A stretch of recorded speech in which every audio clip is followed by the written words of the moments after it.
And some scientists are afraid of what they're doing. Is that right? Well, certainly. I mean, as these programs are playing on television, this thing will be revving up to the most powerful experiments ever conducted on the face of the earth. They are literally going to accelerate hundreds of millions of protons inside of the tubes that you can see there behind us to just beneath the speed of light. Then they're going to compress them down to a human hair's width, and they're going to collide as many as 600 million particles per second. This has never happened on Earth before, unless maybe it was when God spoke and brought all these particles together the first time around. So yeah, there are some physicists concerned. There's been fears that we might open up some kind of a black hole, and yet that's actually kind of what they want to do, and we can talk about that during the program. They want to open a black hole, and they want to see if they can send gravitons through it to communicate with the other side. People, listen. These people are messing with something they do not understand. A lot of scientists that started working on this project, they backed away and they said, you know what?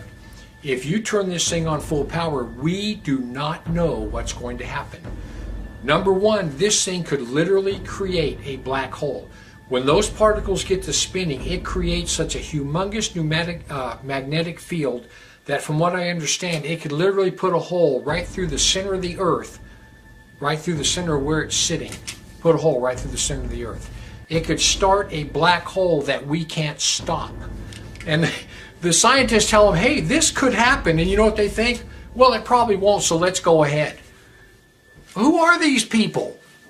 I mean, this thing could destroy the entire planet, and they just think, well, let's turn it on. You never know. Yeah, the Higgs boson, the God particle that Zach mentioned, is one of the particles they're looking for. They're looking for quarks. They're looking for gravitons.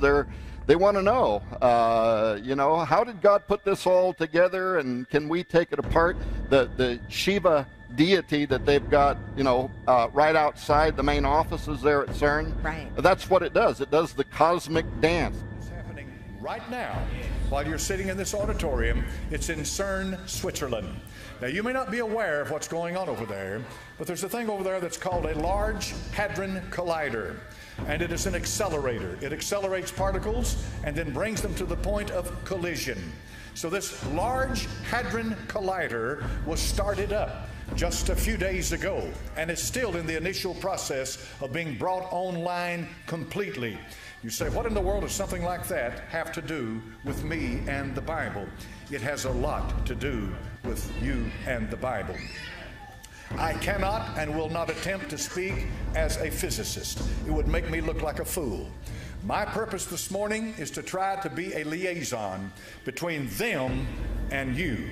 Is to try to take what's going on in that collider and break it down to where I can understand it, and I can give it out so you can understand it, to where it makes an application to your life and to this world as we know it today. For what is happening in that collider is an astounding thing. So I want to read something to you this morning from what's called a theoretical physicist. This man, his name is Stephen Hawking. He's well known throughout the world. Anyone that has anything to do with nuclear energy or has anything to do with physics knows this man. And he is one that some rate even on the level of Einstein and of that level. And so I want to read to you what this man has to say about what's happening right now in Cern, Switzerland. Listen carefully. These are the words of Stephen Hawking.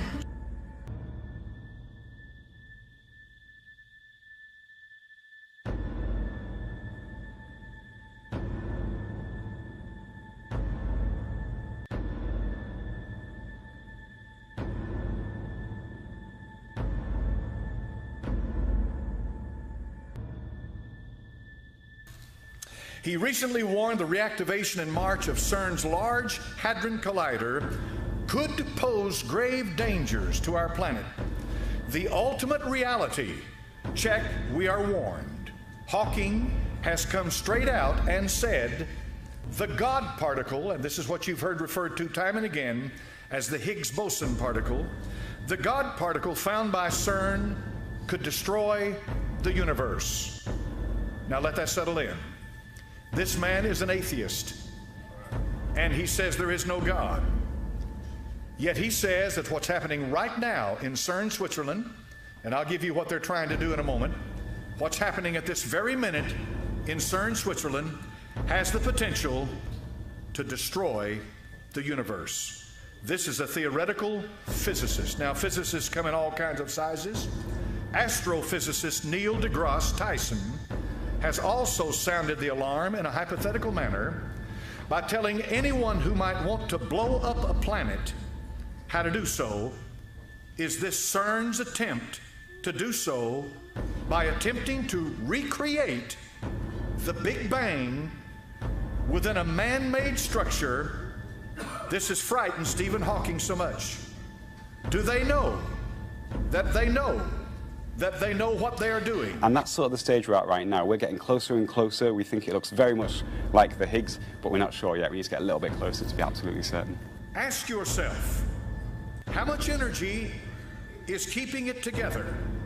Neil deGrasse Tyson told co-host Eugene Merman on his Star Talk radio show, then you put more than that amount of energy into the object, it will explode.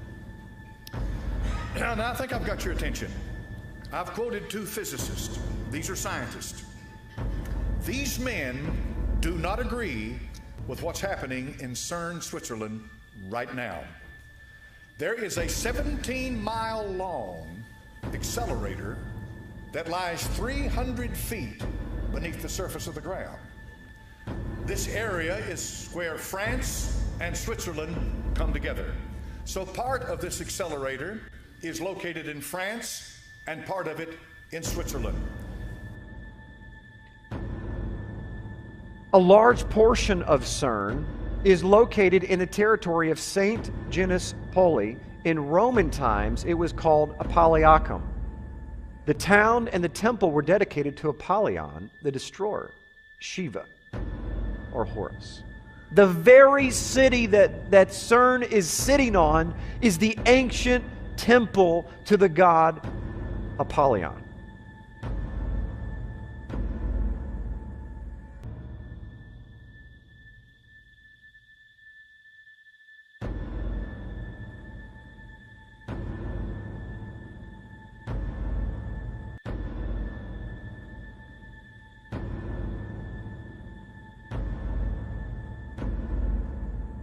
Here we have, in Cern, Switzerland, a huge wheel.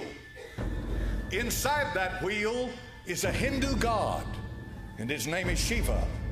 He does a dance of destruction inside that wheel, and his purpose is he is one of the triad gods, one of the greatest gods of Hinduism. Shiva, Vishnu, and Brahma. Brahma is the god of creation. Vishnu is the god of preservation, but Shiva is the god of destruction. The way the Hindu sees it is that when Shiva destroys, it's not for the purpose of annihilation. He destroys so that Brahma can come and recreate. So now when the Hindus, since they're scientists to Cern, they put this out there in front, and so what these people are doing with the collider is destroying what comes together, but for the purpose of recreating and find out what brought it into existence to begin with. Are you following me?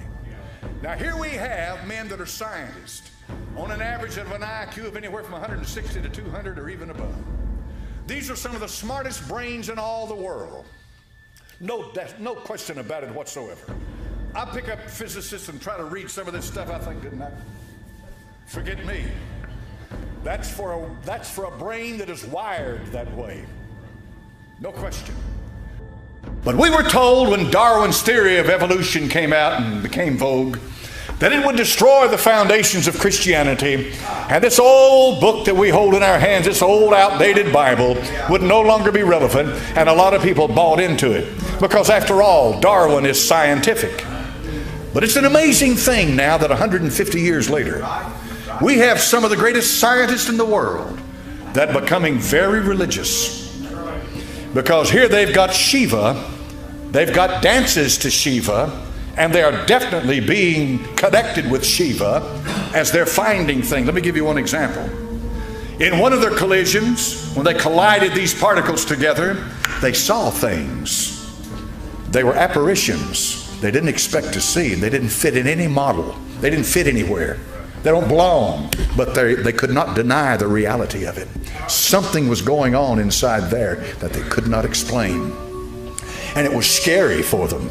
For the scientist has his paper and his pencil and his books, and if it doesn't fit in his paper and his pencil and his books, it's out the window.